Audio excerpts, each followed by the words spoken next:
Chapter 32, in which Phileas Fogg engages in a direct struggle with bad fortune. The China, in leaving, seemed to have carried off Phileas Fogg's last hope. None of the other steamers were able to serve his projects.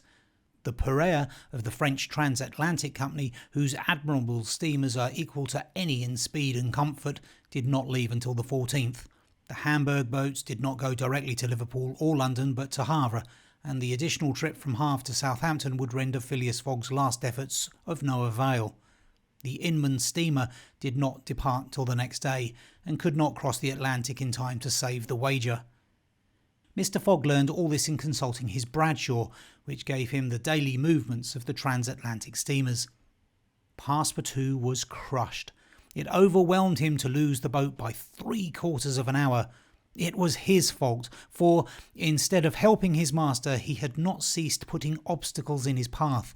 And when he recalled all the incidents of the tour, when he counted up the sums expended in pure loss and on his own account, when he thought that the immense stake added to the heavy charges of this useless journey would completely ruin Mr. Fogg, he overwhelmed himself with bitter self-accusations.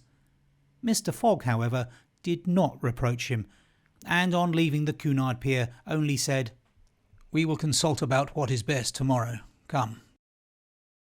The party crossed the Hudson in the Jersey City ferryboat and drove in a carriage of the St. Nicholas Hotel on Broadway. Rooms were engaged, and the night passed briefly to Phileas Fogg, who slept profoundly, but very long to Aouda and the others, whose agitation did not permit them to rest.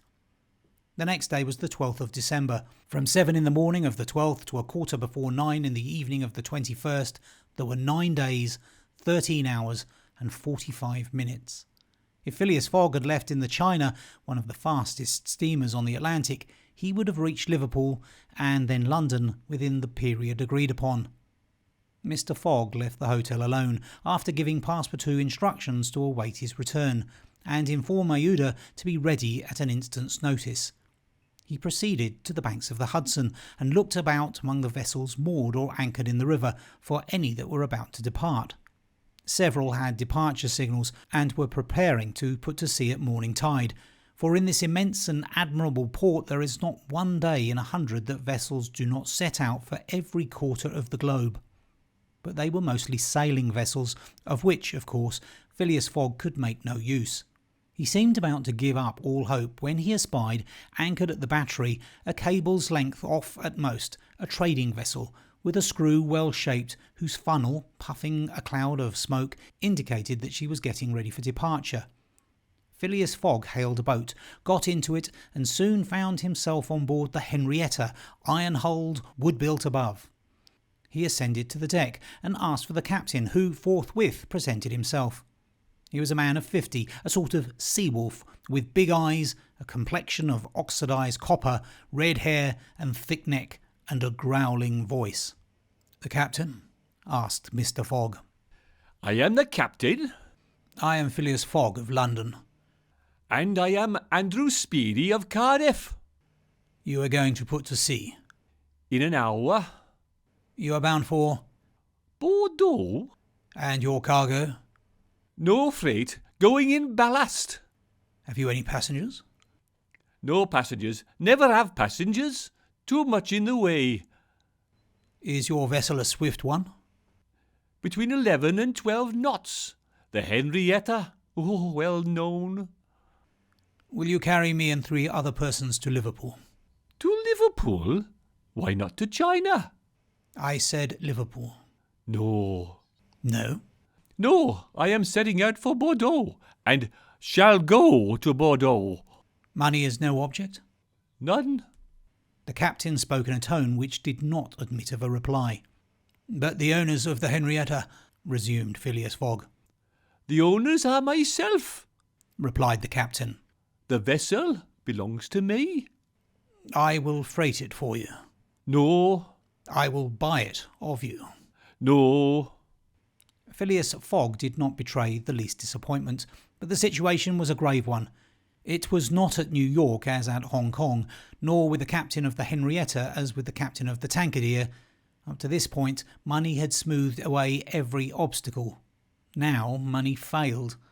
Still, some means must be found to cross the Atlantic on a boat, unless by balloon, which would have been venturesome, besides not being capable of being put into practice. It seemed that Phileas Fogg had an idea, for he said to the captain, "Well, will you carry me to Bordeaux?" "No, not if you paid me $200. "I offer you 2,000. A piece. Apiece." And there are 4 of you?" 4. Captain Speedy began to scratch his head. There were $8,000 to gain without changing his route, for which it was well worth conquering the repugnance he had for all kinds of passengers. Besides, passengers at $2,000 are no longer passengers but valuable merchandise. "I start at 9 o'clock. Said Captain Speedy simply. Are you and your party ready?" "We will be on board at 9 o'clock, replied no less simply Mr. Fogg. It was 8:30. To disembark from the Henrietta, jump into a hack, hurry to the St. Nicholas and return with Aouda, Passepartout and even the inseparable Fix was the work of a brief time, and was performed by Mr. Fogg with the coolness which never abandoned him. They were on board when the Henrietta made ready to weigh anchor. When Passepartout heard what this last voyage was going to cost, he uttered a prolonged "Oh," which extended throughout his vocal gamut. As for Fix, he said to himself that the Bank of England would certainly not come out of this affair well indemnified. When they reached England, even if Mr. Fogg did not throw some handfuls of bank bills into the sea, more than £7,000 would have been spent.